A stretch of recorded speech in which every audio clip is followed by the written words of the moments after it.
Alright, so in this video I'm just going to show you guys how to mark support and resistance lines on your charts. So first step of the day, you should wake up, you should check my FX book for any news, and you should just come here. Yeah, you start with your monthly charts. I recommend doing them all different colors because of course monthly, that's going to be your strongest resistance point. Weekly, daily, they're all going to be weaker upon the larger time frames. I'm just being real on that one.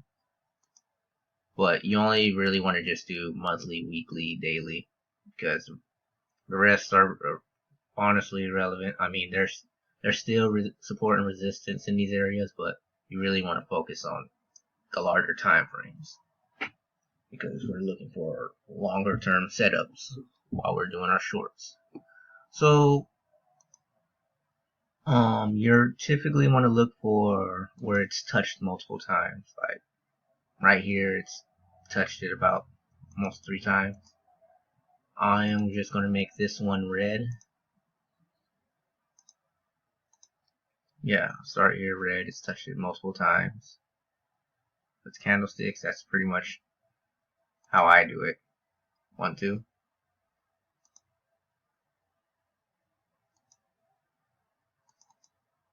Well, I'm gonna stick that. 1, 2.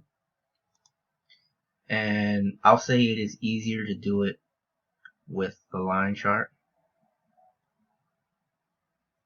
if you decide you want to do that instead.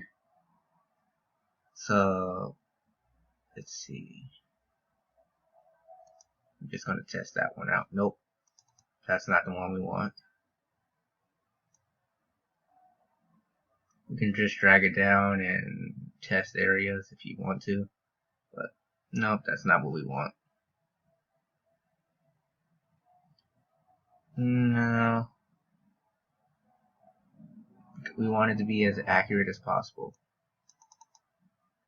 because on the smaller time frames, it's going to do, you're going to see most of the bouncing from a smaller scale.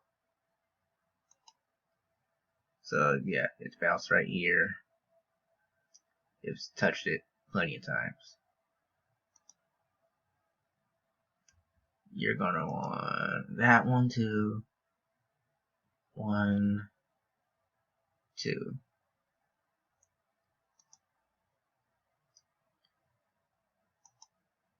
One, 2, 3.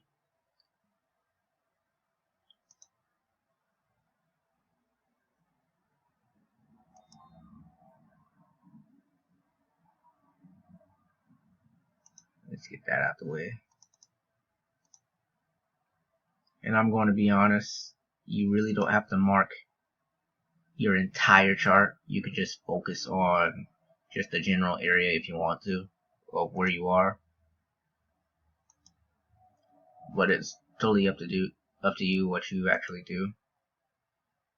Because like I said, as you get to the smaller scales, you're gonna see things a little bit differently. But yeah, we're going to weekly now. I am going to mark it here and change it to yellow. Nah, gold. I like gold.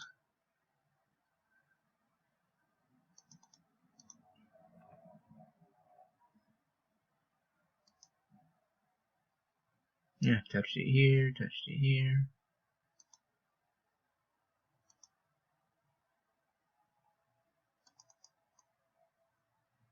Better.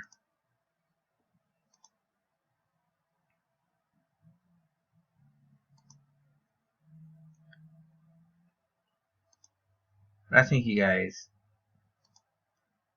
get it.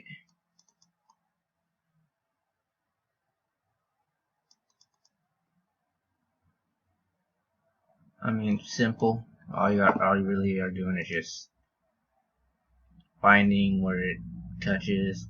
Try to touch the tip as much top as possible. If it's you can get it from both sides, or whether it's just,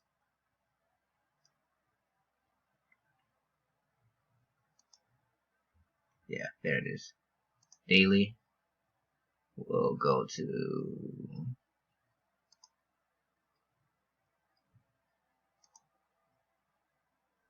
let's see what else we can find. I know there's something else in it. Well, put it in there.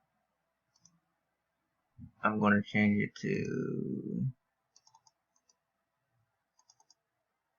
turquoise.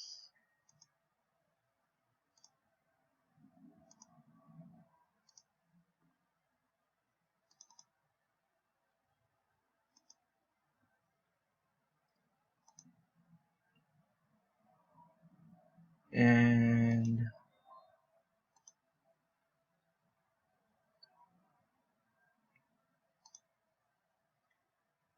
I think,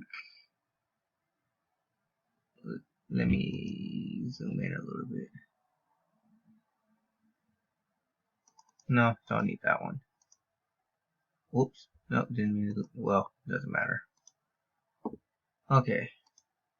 But yeah, you get the general idea. You just pretty much look to where it's touching a bunch of times, because that's where the bounce is. So we're going to go on a smaller scale and look at what it's doing. So I'm going to pretty much, you see it's bouncing, it fought here, and it started going down. It broke through this one.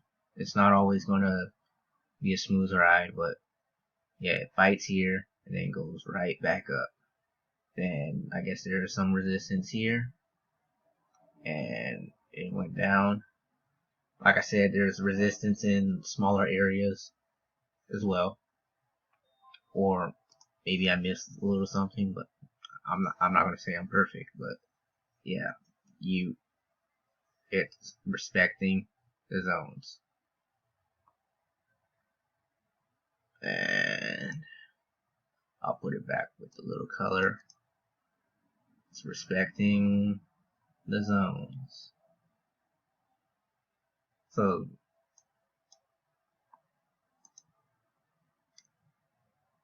I know you see the patterns as well.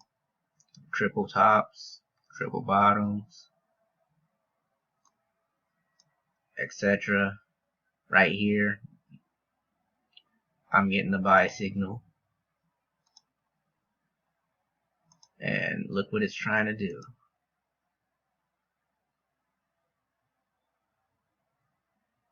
It's trying to fight its way back up. Typically, like I said, you want to mark these charts with support and resistance. You want to look for signs of struggle. Don't hesitate to look in the past. That's kind of what you're doing already. You're looking over here and then you're looking in the past to find signs of struggle. So eventually, you won't even have to make these lines. You'll be able to look at where you are over here and look at all the fighting that's going on. I mean, it's still smart to mark those areas, because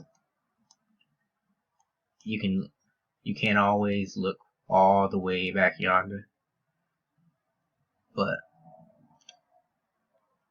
it helps. It helps to know where the struggle is. That way you can take advantage of it. You can know if it's going to turn into a buy, if it's going to sell. It's going to overall help you in the long run with your trading. But yeah, that's it. Let's turn into it in a little bit. But, well, we'll see what happens. But yeah, that's pretty much how you do your support and resistance lines.